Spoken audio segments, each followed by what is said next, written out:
सारी तारीफ अल्लाह के लिए है जो सारे संसार का रब है। हम उसी से मदद और हिफाजत मांगते हैं। हमारे प्यारे नबी मोहम्मद सल्लल्लाहु अलैहि वसल्लम पर दरूद और सलाम हो।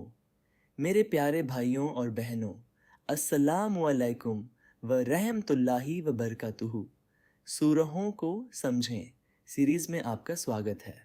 अब तक हमने सूरह अल इखलास और सूरह अल फलक पर विचार किया है और आज हम इस शक्तिशाली श्रृंखला को सूरह अन्नास के साथ पूरा करते हैं।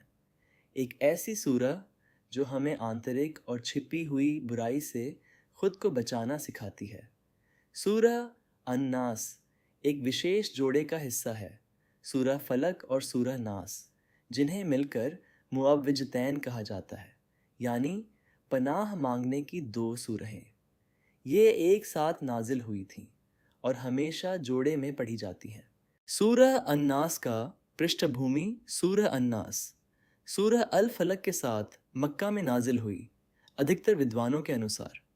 उस समय जब नबी मोहम्मद सल्लल्लाहु अलैहि वसल्लम को रूहानी नुकसान और विरोध का सामना करना पड़ा। जैसा कि पहले उल्लेख किया गया, नबी करीम सल्लल्लाहु अलैहि वसल्लम पर जादू सिहर का असर हुआ था। अल्लाह ने सूरह अल फलक और सूरह अन्नास को हिफाजत और इलाज के रूप में नाजिल फरमाया। लेकिन यहाँ एक गहरी बात है। सूरह अल फलक बाहरी नुकसान से बचाती है और सूरह अन्नास आंतरिक नुकसान से बचाती है, क्योंकि कभी कभी सबसे बड़ा ख़तरा बाहर नहीं होता, वो हमारे दिलों और दिमागों के अंदर होता है। आयत एत कुल औजु बिरब्बिन नास कहो, मैं इंसानों के रब की पनाह मांगता हूँ। हम अल्लाह से हिफाजत मांग रहे हैं, वो जिसने तमाम इंसानों को पैदा किया।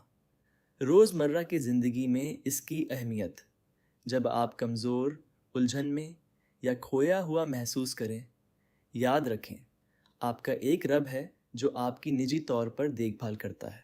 आयत 2 मालिकिन नास, इंसानों के बादशाह।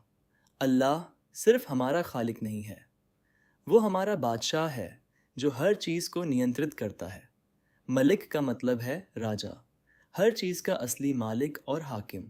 दुनिया के हर राजा की एक दिन मौत होगी या उसकी ताकत छिन जाएगी, लेकिन अल्लाह तमाम इंसानों का अनंत काल तक का बादशाह है, गुज़रे, आज के और आने वाले।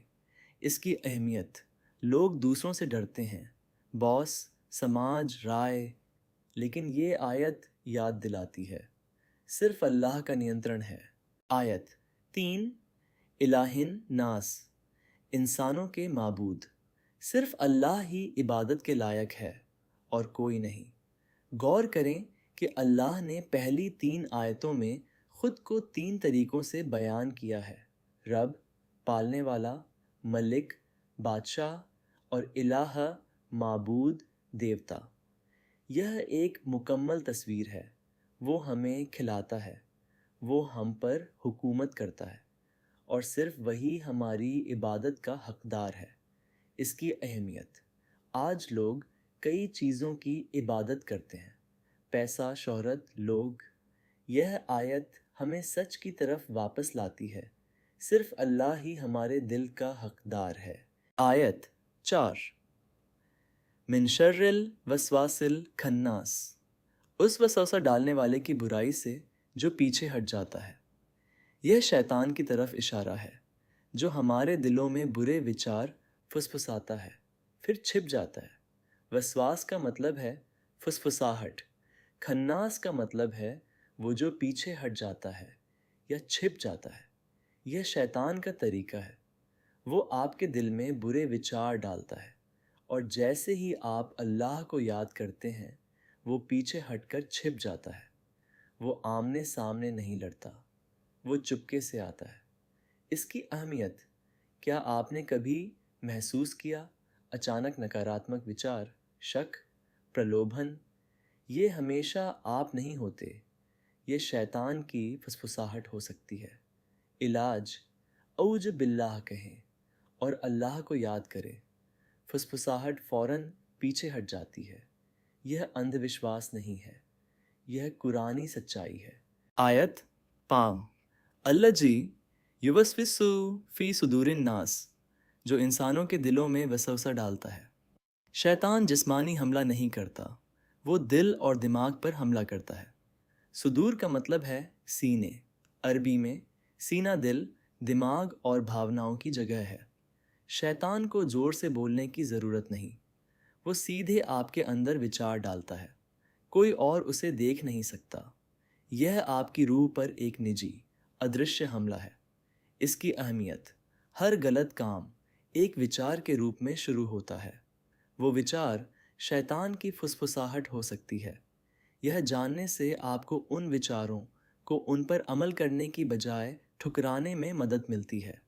अपने विचारों की हिफाजत करना मतलब अपनी ज़िंदगी की हिफाजत करना। आयत 6 मिनल जिन्नती वन्नास, जिन्नों और इंसानों में से। फुसफुसाहटें सिर्फ शैतान, जिन्न से नहीं आती, कभी कभी वो इंसानों से भी आती हैं। यह एक गहरा खुलासा है। वसवसा करने वाला सिर्फ जिन्न में से शैतान नहीं है, इंसान भी एक दूसरे के दिलों में बुराई फुसफुसा सकते हैं। बुरे दोस्त, जहरीले प्रभाव, वो लोग जो गुनाह के लिए उकसाते हैं, वो भी वसवास का एक रूप हैं। बुराई अनदेखी और दिखने वाली दोनों दुनिया से आ सकती है। इसकी अहमियत, ध्यान रखें कि आप किसे अपने दिल और विचारों पर असर डालने देते हैं। एक बुरा दोस्त जो आपको बार बार गुनाह की तरफ धकेलता है, वो भी वसवास मिन अन्नास है। समझदारी से संगत चुनें, यह कुरानी हुक्म है, सिर्फ ज़िंदगी की सलाह नहीं।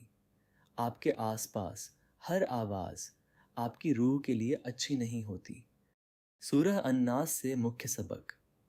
एक, सिर्फ बाहरी नहीं, आंतरिक बुराई से भी हिफाजत मांगे।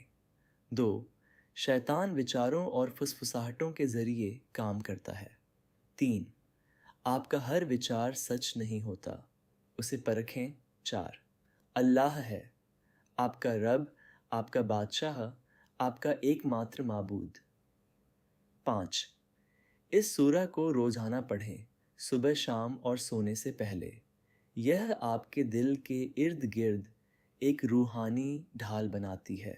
प्यारे भाइयों और बहनों, अगर सूरह अल फलक आपके बाहर की हिफाजत करती है, तो सूरह अन्नास आपके अंदर की हिफाजत करती है। क्योंकि सबसे बड़ी जंग बाहर नहीं है, वो आपके दिल के अंदर है। इसलिए जब भी आप महसूस करें शक, नकारात्मक विचार, प्रलोभन, अकेले मत लड़िए, अल्लाह की तरफ मुड़िए, सूरह अन्नास पढ़िए, उसकी पनाह मांगिए। अल्लाह हमारे दिलों, हमारे विचारों और हमारे ईमान की हिफाजत फरमाए। आमीन।